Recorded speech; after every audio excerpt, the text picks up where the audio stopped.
This is gonna look dynamite when it's done. So what I did here is I just did a real quick test spot right here where I had kind of sanded up because I wanted to know how far up I really need to sand.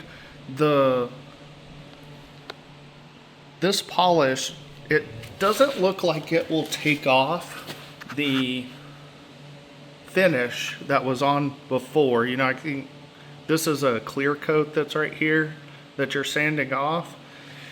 I tried a test spot right here, which was right here with the polish, but it doesn't cut through this crud. So here's just kind of a comparison test spot.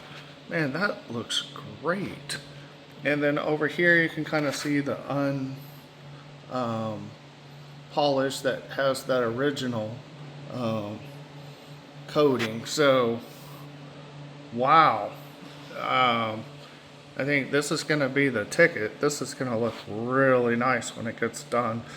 I may have to drop the forks if I can't make it clean up, if I can't clean high enough here, because I do not want to cause any damage to these fork covers. So this is kind of where I'm coming with it.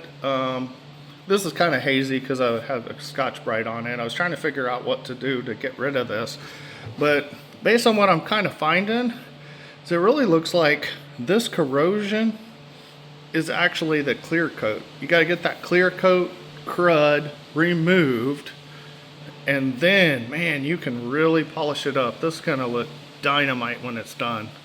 So yeah, that's what I got.